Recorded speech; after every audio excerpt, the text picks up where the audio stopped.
providing information to somebody that we don't know. So I believe ODM will take the responsibility on that. But I keep hearing that the training issue. I am not sure if ODM is really looking at the time frame that they have given us. The first training was November 1st. We are already in the middle of December. We are just now requesting the device for our for our patients. We just now heard that we can get some for our office. Don't you think it'll be wise, even the January 8th, I just don't see the visibility, because with the product not in our hands and no training has been done, because a lot of us just attended the training as we come here. We are still familiarizing ourselves with the EVV, and I just keep hearing training. We don't even have the resources for training because the reimbursement rates are so low.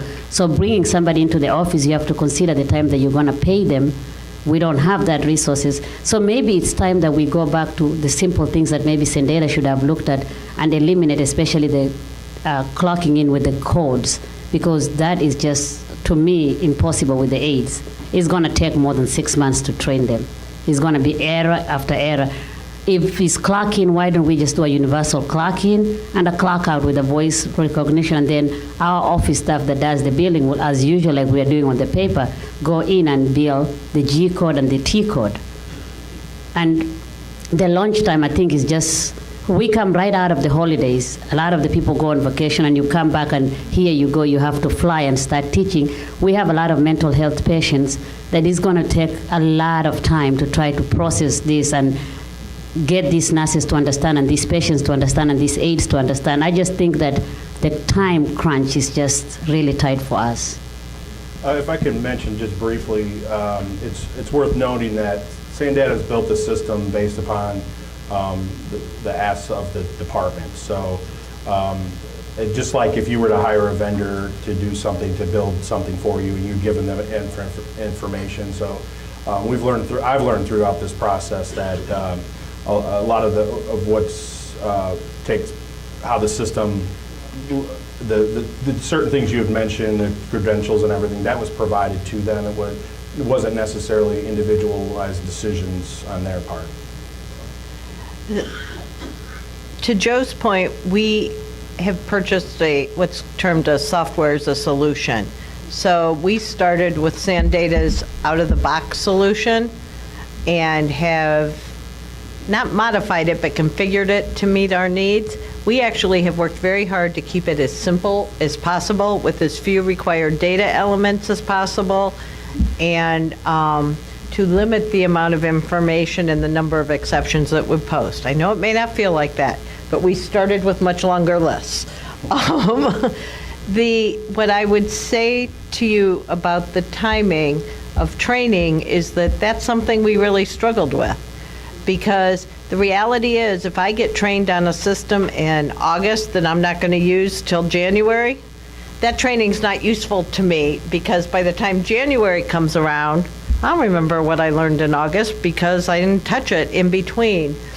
So ultimately, we ended up with the 2 months before go live. We recognized that there would be quite a learning curve after starting on January 8th even. And that was why, even before Joe came to visit, we had determined that we would not deny claims for at least 6 months. It was to accommodate the need for training and to learn.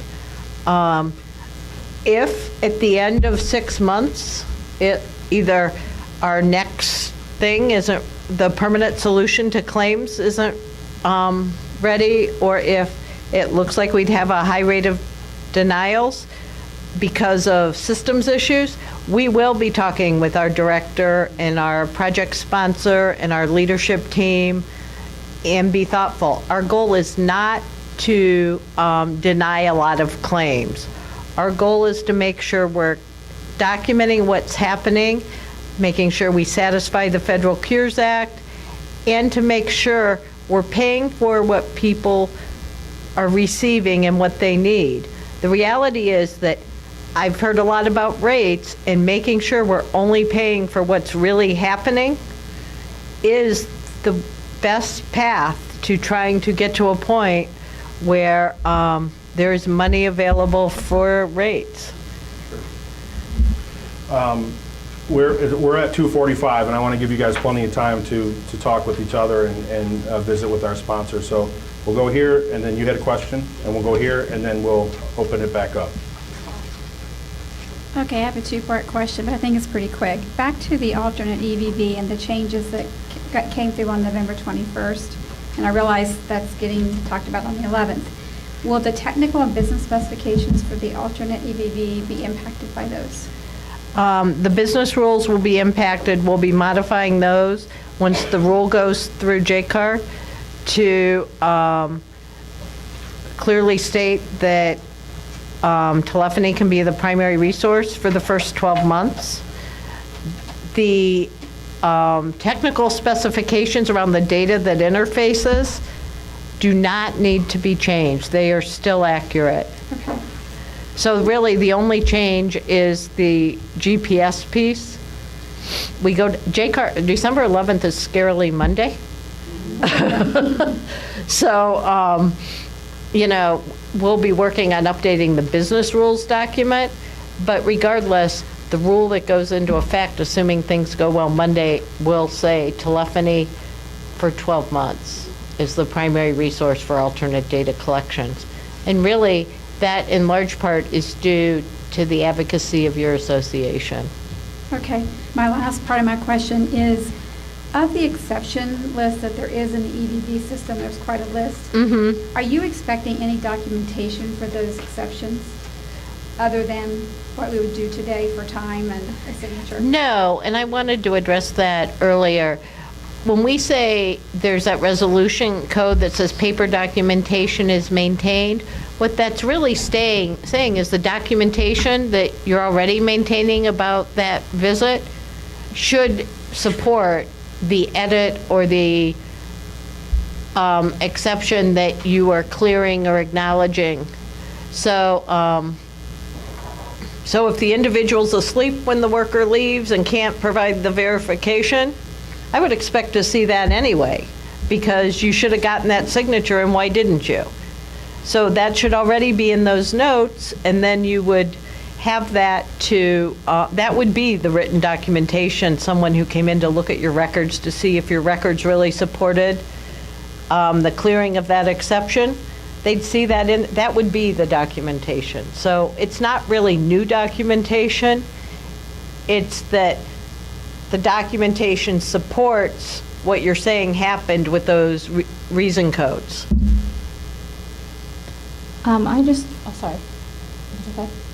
I just wanted to state, I actually wanted to stress what you said earlier about making sure your email is correct in the MIT system. Ours was wrong. We completed training 8 days ago, and now we corrected it, and it's been 8 days, and we still are at a level 3 now ticket with Sandata. We cannot log into the system or do anything or get our welcome kit. So I know we have 300 Come plus. talk to me after we're done. Yeah, I've talked to 2 supervisors and ODM, and it's still like, come on, because we have 300 workers to train, and we haven't even got the start yet.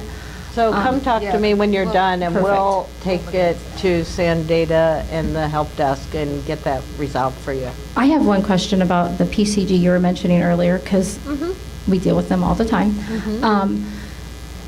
Waiver requires us to notify the case manager if the time is different, and usually on our all-service plans, they state the aide will be there from 8 till 10. If an aide clocks in Sandata, and it's by the time they get in there, get the device, it's 8:05, the way, what we would do now is we would call the case manager, the backup person, that, and say, hey, just letting you know it's actually 8:05 versus, so every time we're a minute late or 2 minutes late, is PCG are we going to have to email these case managers every time we're not within a minute? Because they are very strict. PCG has came down hard, I'm sure, on everybody in here. It is nonstop emails. I have one girl in my office that does nonstop emails to PCG about every little minute change. I don't believe so. We are working, as I said, with the PCG contract manager and with the ODM staff who work with the case management agencies. In fact, Christy and I are joining that staff for a presentation to case management agencies tomorrow. So we're working on managing that expectation. I want to say they're looking for like a 15-minute grace period. So can I make a suggestion, Julie? Is if they want 8 units, which is 2 hours, then we do 8 units. So then you're not worrying about 10 minutes early or 10 minutes late. But you know what I'm saying? I can't speak to the PCG contract specifically. What I can tell you is that we're working hard with our staff who manage case management agencies and the PCG contract managers to try to be clear about implications of EVV and to make sure that we're achieving our program integrity objectives, but not being overly burdensome. And we met with those case management agency, not with the case management agencies, but with the staff that manages them earlier today in preparation for our presentation. We will likely put the presentation to case management agencies up on our website after it happens. So that would be a place to maybe look. We put a lot of presentations we do up on our website, and they can be good sources of information. And so, and I know that people recognize, I know that people in the department have recognized that expecting things to be to the minute is just not realistic. You get stopped at a red light. There's 3 cars at the stop sign instead of 2, right? Right. It's the snow. I know there's additional questions. Okay. Okay, and then we're gonna open it up for networking and for you to visit with our sponsors and also speak. Jim, could you flip the slide? So when you want to log into your e-track that you said you couldn't get into, I know from the email, you click on the link, you have to, in the web address, do /self-register, which that is missing from the documentation, and not all the support people on Sandata is aware of it either, but that's what you need to do, and then it'll let you in. So I'm going to ask you to talk to Christy, who's in the back in the black jacket. Okay. Because she works directly on EVV contract management. Okay. And if there's an issue, we'll, Yeah, because we'd like to know and work with Epiphany to resolve that.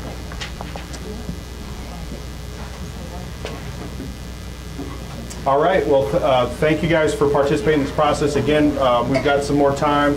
Please feel free to talk with one another. Please visit our sponsors. We've got some refreshments in there. Hopefully I didn't say anything too wrong. Our folks from ODM are happy to answer I questions. need to sit up here. It's better to have 2 people Yeah. than just you by yourself. Hopefully I didn't misstate badly. Like you said, this is a federal. Anytime. Anytime. We're here to help. It's a federal requirement. We're trying not to. Thank you. You guys handled this well. You did. It wasn't so bad.